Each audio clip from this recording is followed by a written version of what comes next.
About every 1,000 years or so comes along a man or woman with such skill at prepping fossils that he puts all others to absolute shame.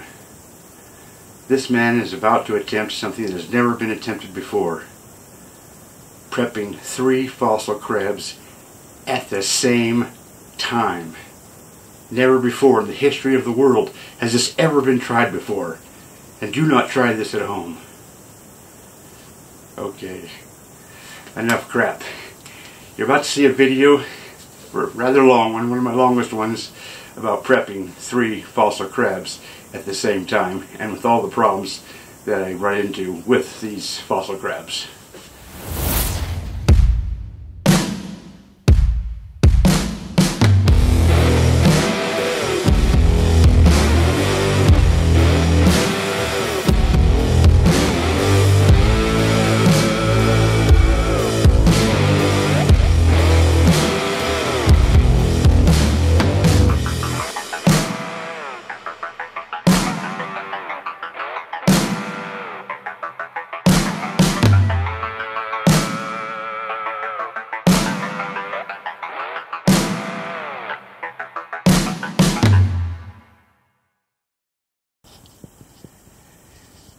I acquired a bunch of Tumido crabs from New Zealand. Actually, I got these from Australia, but I'm having such bad luck with the Washington crabs. I've decided to bring out some of my Tumido crabs and take a go at them. But what I'm going to do is I'm going to do 3 at the same time. This is one a guy started in Australia. And as you can see, it is covered in calcite. So it's a little beat up, but not too bad. You can see it's got absolutely excellent leg placement. Claws are here. Whoops, get the camera up here, Ronnie. A little bit of something going on here. I'm not sure what, but find out sometime here. So that's the biggest one of the 3. Here's one I chose just because it's a pretty thin rock. I'm assuming this is the top. I'm assuming this is the front, assuming this is the top. This is where the claws are at. Again, nice leg placement. A little bit going on there with those legs, but still not too bad. So that's the number 2 Tumido. So number 1 Tumido, number 2 Tumido, and number 3 Tumido. This one's got a funky shape to it. As you can plainly see, this knob sticking out there, but that's because of these legs coming out back there. So that'll be an interesting crab. You can see up here, that's got to be where the left claw, that's the right claw. That's if this is the dorsal side, of course. So it'll be interesting. These aren't the biggest crabs, but compared to Washington, they're pretty big. Anyways, I will attempt to prep these 3 out at the same time. That didn't take long. Obviously, I knew where the top of this crab was. But now, that little tiny spot, let me adjust the light here a little bit. That little tiny spot there is the carapace. And I had to dig pretty deep to find this one, but there's a little spot right there in front of my finger. That is the carapace. Now, this one got some cracked shell material on the left claw part there. I think that's the propolis. I'm going to saturate that with glue just so it doesn't fall apart on me while I'm vibrating the crap out of the rock. And this one, is it this one? Yeah. This one has got lots of leg pieces that have come out of the little holes they were in. I'm going to saturate those with some glue, try not to get any on the rock, just to hold those in place so that when I'm working out, you know, get the carapace exposed and start falling the legs out. I don't want the legs to start falling out either, so that's what I'll do for that one. Anyways, Here's my big air scribe. I've got hours, quite a few hours to take off a lot of rock before I can get to my smaller tool, and then I just go back and forth from the two. This one is a time saver. This one does the fine work. So, long ways to go, but getting started.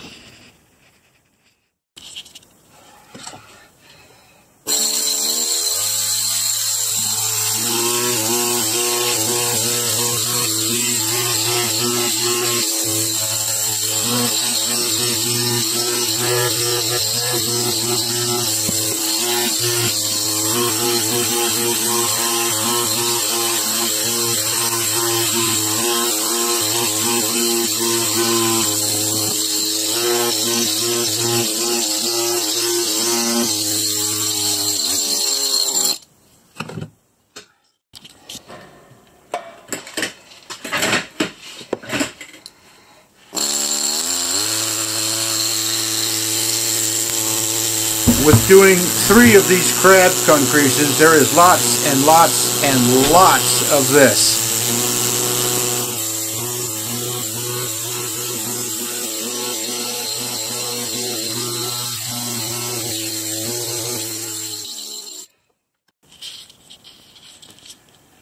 Okay, here's some of the glues I use. This is cyanoacrylate. It's super glue.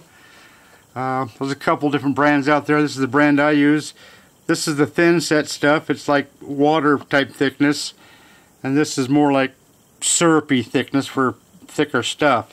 Anyways, I get these little cones.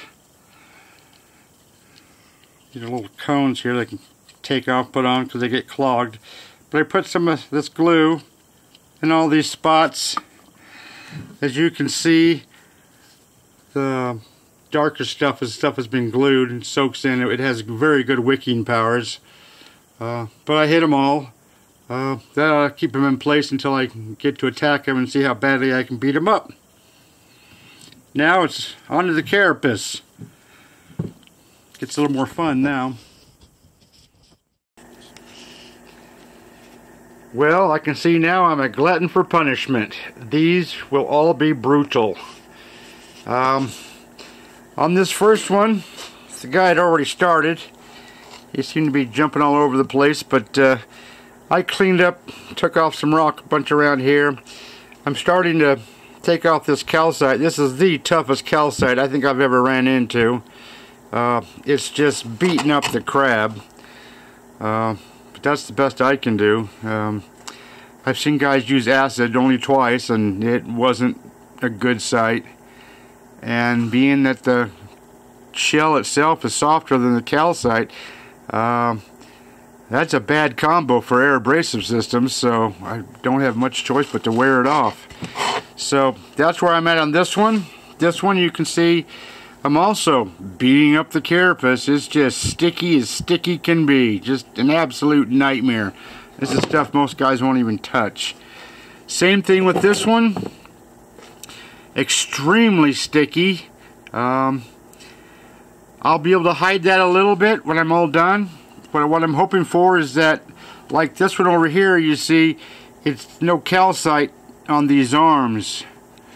And I can see right here, no calcite on these legs, so the rock might pop off there and make it for a little bit easier prep job.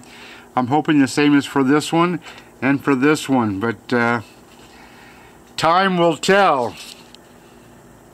It's going to be some tough going. Takes a bit longer than 2 or 3 times to prep a crab that's sticky than where it's not sticky. Anyways, there you go so far. Sometimes this seems to be never ending.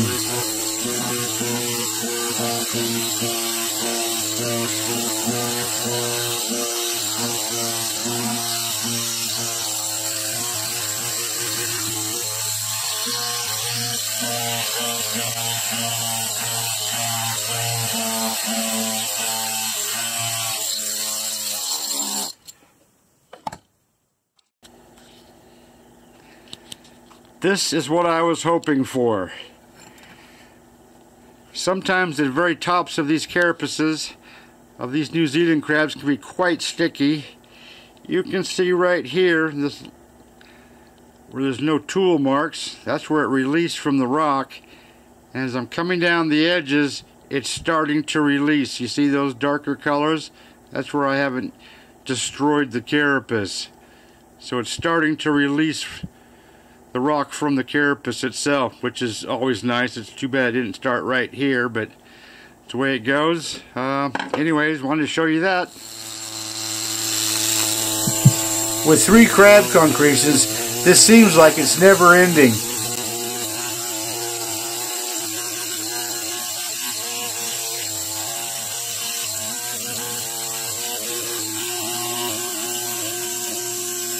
But sure enough, with enough time, it does come to an end.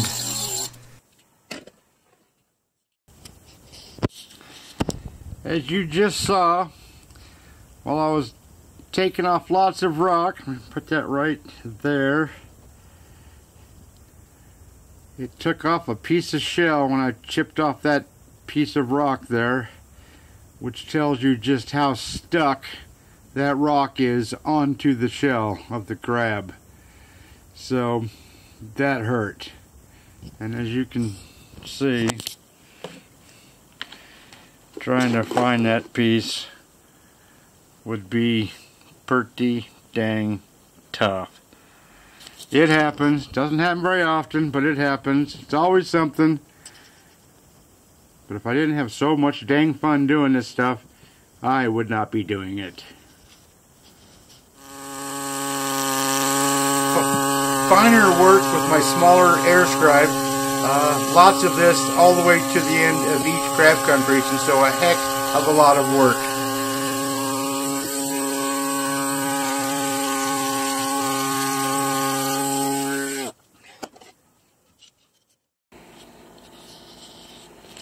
Okay, lots of hours have gone by.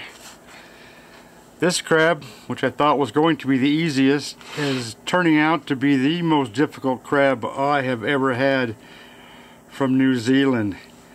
This calcite is on there, it's just literally glued on, and I'm like a thug in an alleyway, and this crab comes by and I just beat it up with my brass knuckles. I'm just beating the tar out of it, but there's nothing else I can do that I can think of.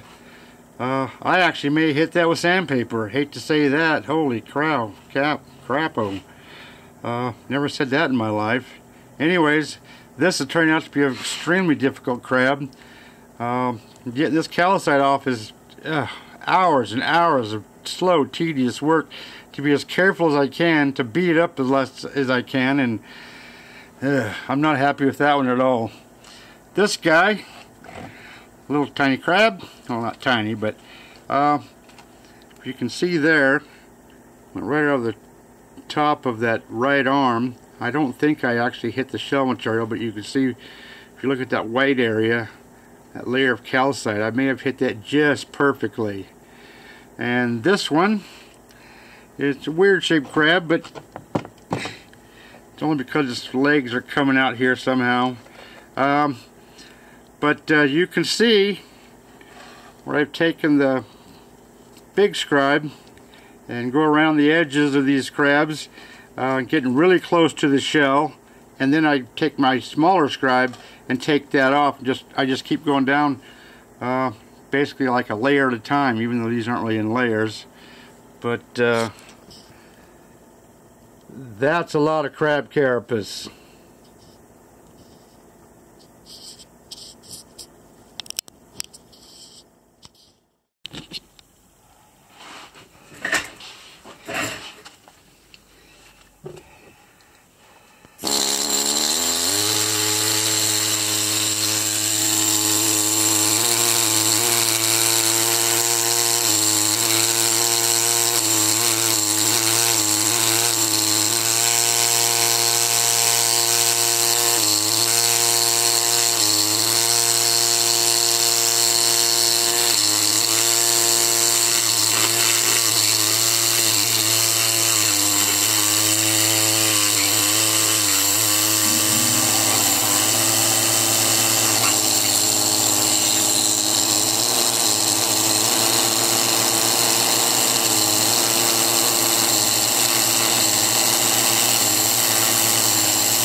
crab is in bad enough shape as it is, and then all of a sudden it just starts falling apart right there. I looked down at some pieces here, but not enough to cover it all, but I'm going to do my best to fix that little spot. But geez, creepers, it just started falling apart. I also see a layer of calcite on the underneath of the carapace, but man, oh man, that doesn't happen. Well, I can't ever remember that happening. Anyways, thought I'd show you that. Here's a few minutes later. I tried to dab off some glue. I got glue all over the place. Holy moly. So, the tissue paper stuck to the crab. That's the way it goes. Fix that later, I guess. Anyways, I fixed that the best I could, and I'll clean it up the best I can, and that's one more heart attack out of the way. This bigger crab, you can call crab number 1. You can see right here, this leg, rock was popping off really nicely at the beginning, and as soon as I got in a harder rock, it got sticky. So, geez, I'm just beating it up. Just hate this crab almost, but it's too fun to stop. Anyways, it's coming off this leg, but it looked a bit flaky, so I actually glued it. There's my Gliptol solution. I mix it with acetone, about 10 to 1, give or take, 8 to 1. I apply it with a small little art brush from my little shot glass. So I've been doing this for about 25, some, maybe even close to 30 years. It's an old shot glass. Anyways, just to be on the safe side, so just wanted to show you that. Still crab number 1. I'm just about down to the rear end back there, so that's kind of neat. Just starting to clean up these claws. Just started to clean up this one and realized now it's a bit crushed, pieces out of place, just barely though. So, but it just makes for a harder prep job. And the guy I got this from, or started to prep, it's got some doinks in there. A couple doinks over here, but I'm not getting on his butt. Just glad that I'm not the only one who does that. But this is going to be a little bit of a job here to clean up. So, but here I go. Okay, well, it looks a whole lot better, but it's actually been crushed in a bit. It was pretty tough prep, kind of sticky. You can see how it's turning dark in there. Same with this side. So it's getting sticky again. Sticky is terrible, but man, did I hit something really bad here, or could be super bad. I was taking off rock right here, and I noticed this crack. Hard to see, I think, but a crack right. See if I can find this. Right there, coming into the rock and going down. Oops, I'm sorry. And right there by my thumbnail, a crack going all the way through the rock. Almost all the way through the rock. So this is quite scary. If I was to drop it, I guarantee it would break. So I'm going to stop right here. I'm going to stop right now. I'm going to put some cyanoacrylate super glue in there, the thin set. It's got great wicking powers. And then set that for at least 24 to 48 hours. Let it just do its thing and cure. Otherwise, that thing will come apart. Holy kermoly. This is the end of part 1 of a 3-part series called 3 Tumidos at Once. Got obviously 2 more parts to go. I've been taking probably 100 to 120 some hours to prep these 3 crabs, and I'm going to condense them into about 45 minutes, I hope. Anyways, that's why it's in 3 parts. Anyways, there's part 1.